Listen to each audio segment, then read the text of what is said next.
복된 소식 아름다운 소리 AM 1590kHz 시카고 기독교 방송입니다.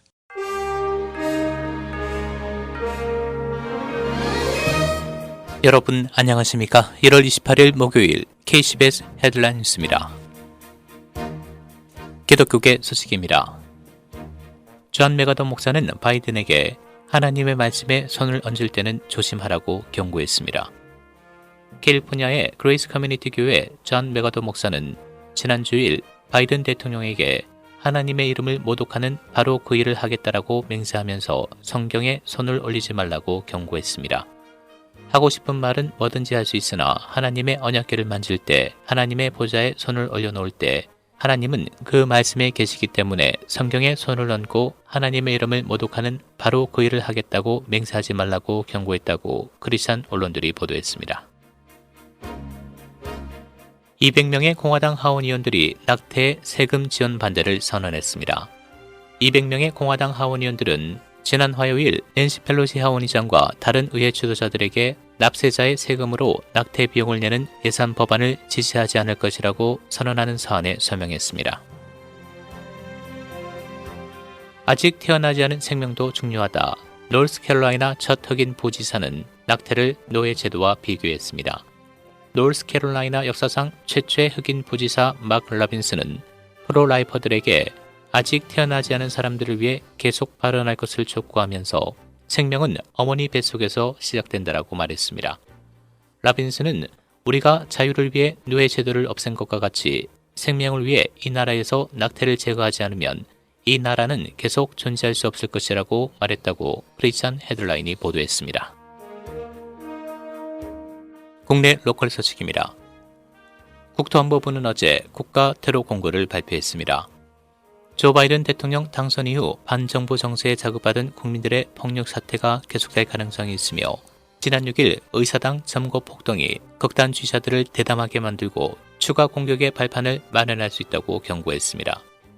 국토안보부는 구체적 위협을 언급하진 않았지만 지난 20일 바이든 대통령 취임 후 미 전역에서 위협 환경이 커졌으며 앞으로 몇 주간 더 이러한 환경이 지속될 것으로 본다고 밝혔습니다.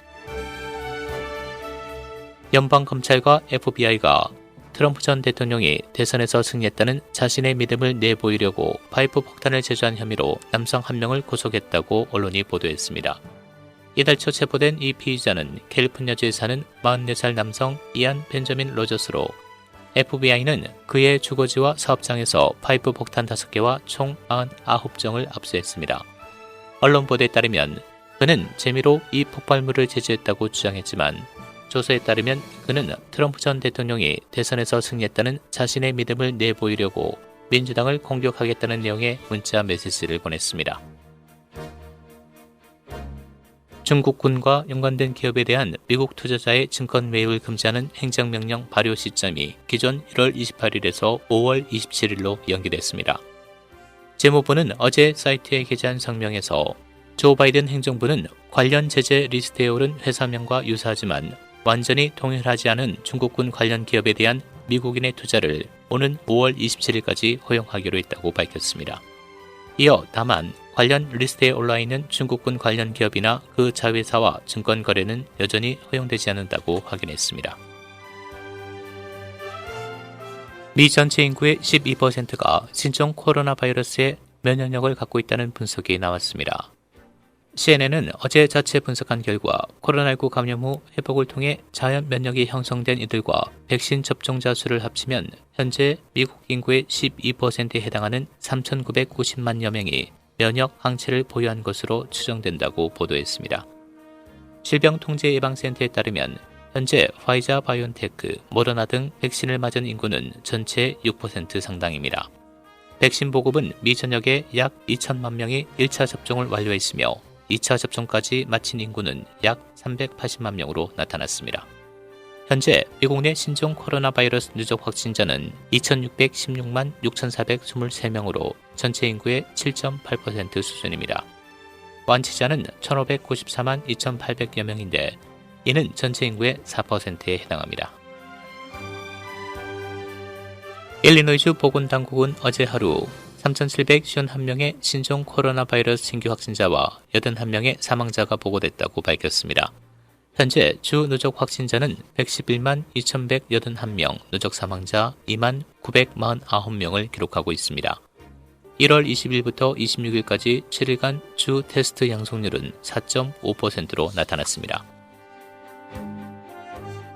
위스콘신 주의회가 마스크 착용 의무화 기간을 오는 3월 20일까지 재연장한 주지사 행정명령의 반기를 들고 본격적인 무효화 작업에 나섰습니다. 언론에 따르면 위스콘신주 상원은 지난 26일 토니 에버스 주지사의 마스크 착용 의무화 행정명령을 무효화하는 내용의 결의안을 표결에 붙여 18대 13으로 가결했습니다.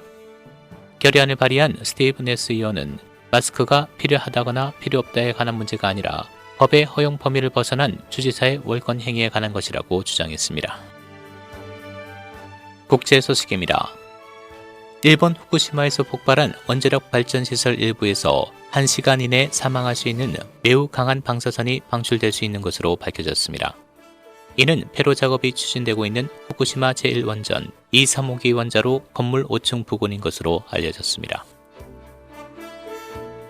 아이슬란드는 지난 21일 세계 최초로 여행을 위한 코로나 백신 접종 증명서 발부를 시작했다고 밝혔습니다. 아이슬란드 보건부는 이 증명서가 있으면 앞으로 다른 나라로 갈 때 코로나 검역 조치를 면제받을 수 있게 하겠다고 밝혔습니다. 이번 조치는 1, 2차 코로나 백신 접종을 완료한 4,800여 명이 대상이라고 언론들이 보도했습니다. 날씨입니다. 오늘 대체로 맑은 추운 날씨 보이겠습니다. 오늘 낮 최고 24도, 밤 최저 9도. 금요일인 내일도 대체로 맑은 추운 날씨 이어지겠습니다. 내일 낮 최고 29도, 밤 최저 24도입니다. 지금까지 KCBS 뉴스 박상준이었습니다.